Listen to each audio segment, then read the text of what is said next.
अस्सलाम वालेकुम viewers, hope you are fine. मैं ज़फ़र हूँ और आप क्या उसको देख रहे हैं।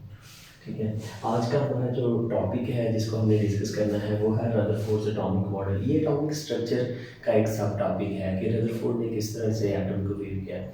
आपको पता होना चाहिए कि रदरफोर्ड ने बेसिकली एक्सपेरिमेंट क्यों किया था। उसने ये किया था कि इलेक्ट्रॉन और प्रोटॉन की अरेंजमेंट क्या है, ये चीज़ देखने के लिए ये एक्सपेरिमेंट परफॉर्म किया गया था। ठीक है, इसमें इससे पहले इलेक्ट्रॉन डिस्कवर हो चुका था और इलेक्ट्रॉन पे चार्ज क्या है और ये बातें पहले डिस्कस हो चुकी थी। तो ये बेसिकली आप यूँ कह लो कि डिस्कवरी ऑफ न्यूक्लियस आप इसको नाम दे सकते हो। रदरफोर्ड ने क्या मॉडल दिया हम देखते हैं। हमें पता है कुछ एलिमेंट रेडियो एक्टिव होते हैं, उनकी डिसइंटीग्रेशन भी होती है और कुछ अल्फा पार्टिकल निकलते हैं। इसने ये अल्फा पार्टिकल लिए, यहाँ पे पोलोनियम एलिमेंट लिया, इसकी डिसइंटीग्रेशन की, तो यहाँ से अल्फा पार्टिकल वो निकाल रहा है। अल्फा पार्टिकल अच्छा, इसको उसने एक ब्लॉक में रखा हुआ है पोलोनियम को, क्योंकि रेडिएशंस निकल रही हैं, प्रोटेक्टिव ब्लॉक के अंदर उसने इसको रखा हुआ है और यहाँ से अल्फा पार्टिकल निकल रहे हैं। अल्फा पार्टिकल होते क्या हैं, अगर आप हीलियम के दोनों इलेक्ट्रॉन निकाल दो तो वो अल्फा पार्टिकल बन जाता है, हीलियम न्यूक्लियाई या हीलियम न्यूक्लियस। देखो उसके अंदर क्या है, दो इलेक्ट्रॉन है, दो प्रोटॉन है और दो न्यूट्रॉन है। इसका मतलब ये हुआ कि हीलियम का मास 4 है और इसके ऊपर +2 चार्ज है। ठीक है, हीलियम न्यूक्लियाई इनको कहते हैं, बार बार बता रहा हूँ, हीलियम न्यूक्लियस।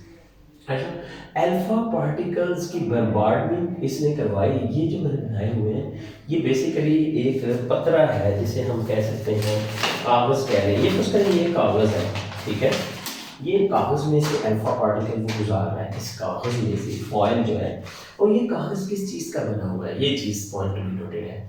ये कागज़ या फॉयल जो है that is made up of gold. और इसकी मोटाई कितनी है, इसकी मोटाई है 0.0004 सेंटीमीटर क्यूब, यानी 4 टाइम्स 0 उसने लिखा हुआ है। ये सेंटीमीटर इसकी थिकनेस है, मोटाई है इस कागज़ की। तो अल्फा पार्टिकल इसने गुजारे और नेक्स्ट इसने एक फ्लोरेसेंट स्क्रीन लगाई हुई है, ये देखने के लिए कि कितने पार्टिकल गुजरते हैं। ठीक है, अच्छा, बेसिकली वो होप कर रहा था कि तमाम पार्टिकल गुजर जाएंगे, लेकिन वो क्या देखता है कि कुछ पार्टिकल आप देख रहे हैं, ये मैंने इसको डिफ्लेक्ट किया हुआ है, बड़े एंगल पे डिफ्लेक्ट हुए, मोर देन 90 पे। ये बात उसके लिए बड़ी हैरान कुन थी। वो समझ रहा था कि सारे पार्टिकल, अल्फा पार्टिकल इसमें से आराम से गुजर जाएंगे। ठीक है, लेकिन ये पार्टिकल का डिफ्लेक्ट हो जाना उसके लिए बड़ा स्टनिंग था। कहता है, वो अपनी फीलिंग्स यूँ लिखता है, वो कहता है मैंने सोचा कि जैसे एक टिश्यू पेपर में लोहे का एक 5 किलोग्राम का बॉल मारा जाए या बाट मारा जाए लोहे का, तो वो वापस आए टिश्यू पेपर में लग के। तो कहता है मेरे लिए ये बात इतनी हैरान कुन थी कि alpha particle gold foil 0.0004 centimetre पे लग के वापस आ जाए। इसके लिए ये अपनी फीलिंग देखो, उसने कहा कि मेरे लिए ये बड़ा हैरान कुन था कि गोल्ड फॉयल इतना बारीक और उसमें से अल्फा पार्टिकल ना गुजरे। उसने अपनी फीलिंग बयान की कि टिश्यू पेपर पे 5 किलोग्राम का बॉल लगे और वो वापस आ जाए, मेरे लिए ये इतना हैरान कुन था।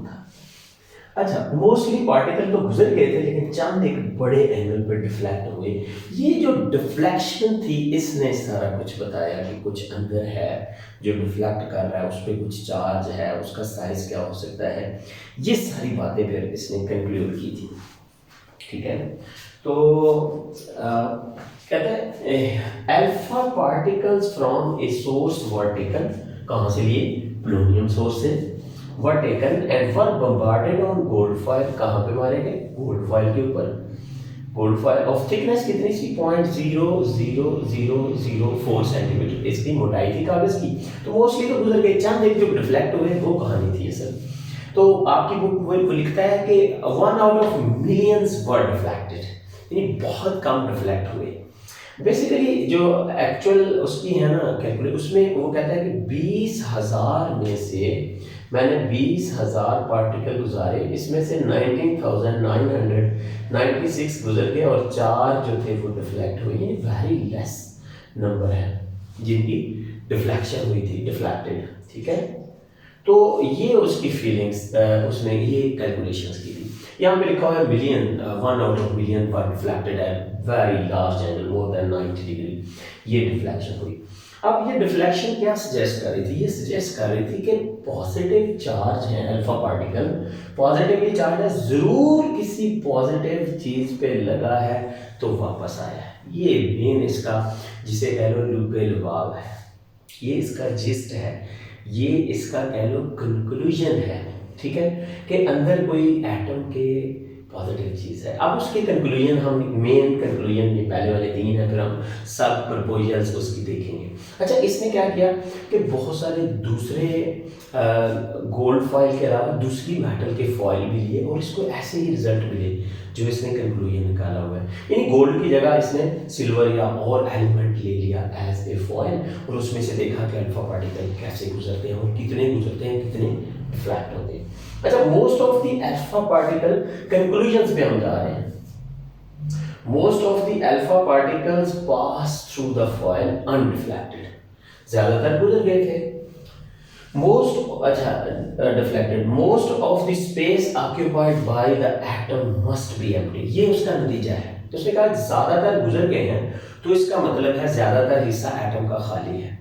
यहाँ पे भी उसने एक अपनी फीलिंग्स भी रखी। वो कहता है मेरे लिए ऐसे लगा जैसे पोलो ग्राउंड हो और पोलो बॉल की जो अहमियत है वो अहमियत है इस पॉजिटिव जगह की, या न्यूक्लियस जो है एटम के अंदर, बेसिकली तो न्यूक्लियस है जो पॉजिटिवली चार्ज है, जिस पे अल्फा पार्टिकल रख के वापस जा रहे हैं। कहता है most of the particles pass through the foil undeflected, तो most of the space occupied by an atom must be empty. वहां से उसने नतीजा निकाला कि ज्यादातर हिस्सा एटम का जो है ना वो एम्प्टी है।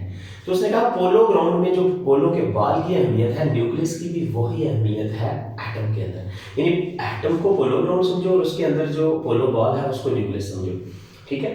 दूसरा point, deflection of few particles at greater angle than 90 क्या शो करता है, क्या कंक्लूजन आप निकालें?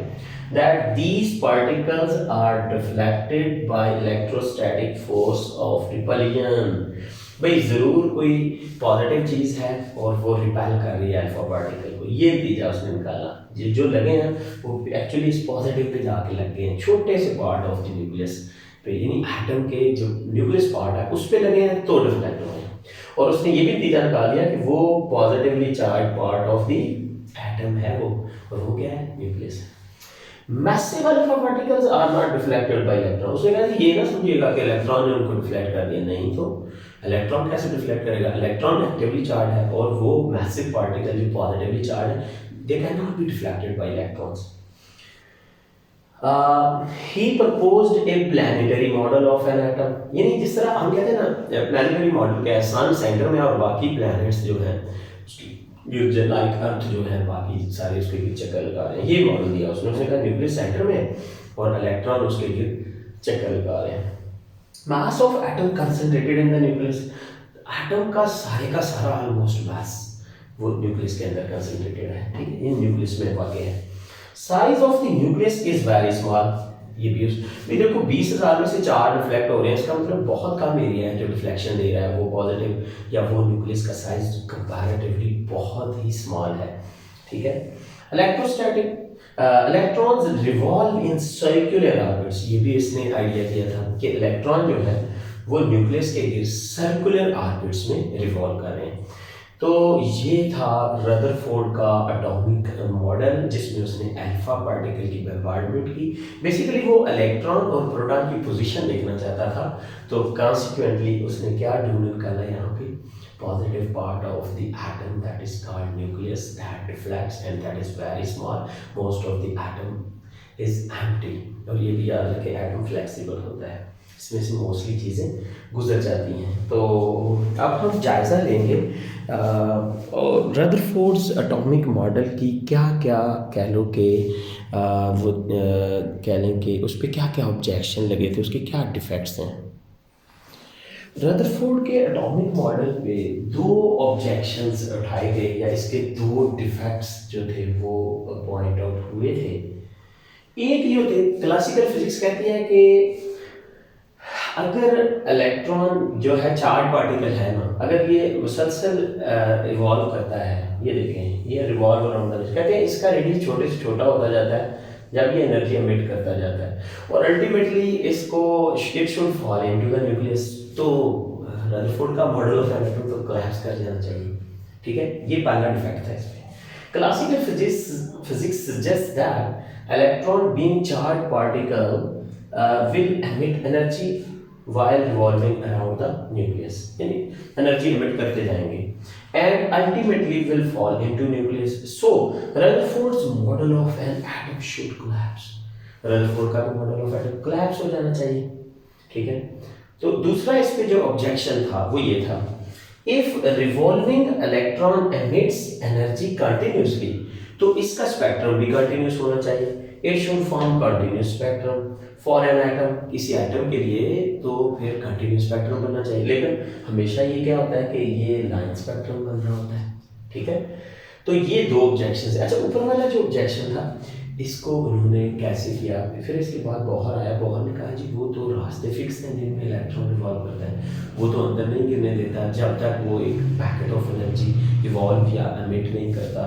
और इसको फर्दर आपको पता होना चाहिए, वो एक तो बोहर ने कहा कि ऑर्बिट फिक्स्ड है, और दूसरा क्वांटम थ्योरी जो है प्लांक्स की, उसने भी एक्सप्लेन किया कि ये पैकेट की सूरत में एनर्जी एमिट होती है, कंटिन्यूसली एमिट नहीं होती।